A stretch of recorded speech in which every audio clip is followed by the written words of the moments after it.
La pire chose que tu peux vivre dans ta vie, c'est de voir ton enfant être malade. Ton enfant qui souffre le martyre, puis la seule chose que tu peux faire, c'est tenir sa main. Je souhaite ça à personne.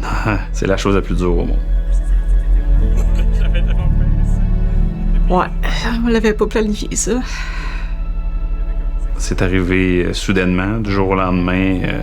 Edouard, le jour d'avant, il jouait au volleyball, il faisait des try-outs pour aller au cégep. Et pendant la nuit, il s'est mis à tousser. On est allé à l'urgence et ça l'a dégringolé très, très rapidement à se rendre jusqu'à Sainte-Justine. Il avait tout déjà prévu de faire une chirurgie cardiaque parce qu'il voyait que c'était très grave.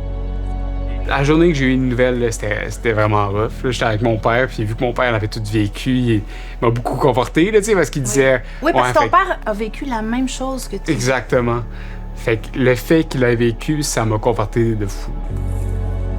À un certain point, je commence à m'y habituer au cœur mécanique, mais en même temps, plus je passe du temps à faire ce que j'aime, à faire du volley, à aller à l'école, que je remarque tout se passerait tellement bien avec un cœur. Je sais que ça va être difficile pour le reste de ma vie, mais ça pourrait être vraiment pire. Avec ce qu'il a vécu, c'est impressionnant comment il peut garder cette motivation-là et ce super pouvoir-là qu'il a de rester positif puis de vouloir passer à travers aussi facilement. Il veut aider les gens, il veut conter son histoire pour essayer de montrer aux gens qu'il y en a qui s'en sortent, que ça va bien, puis je suis super fier de lui. Tous ceux qui donnent pour Enfants Soleil, là, tu sais, puis qui donnent aux hôpitaux, quand ça t'arrive, c'est sûr que ça nous touche toutes, là.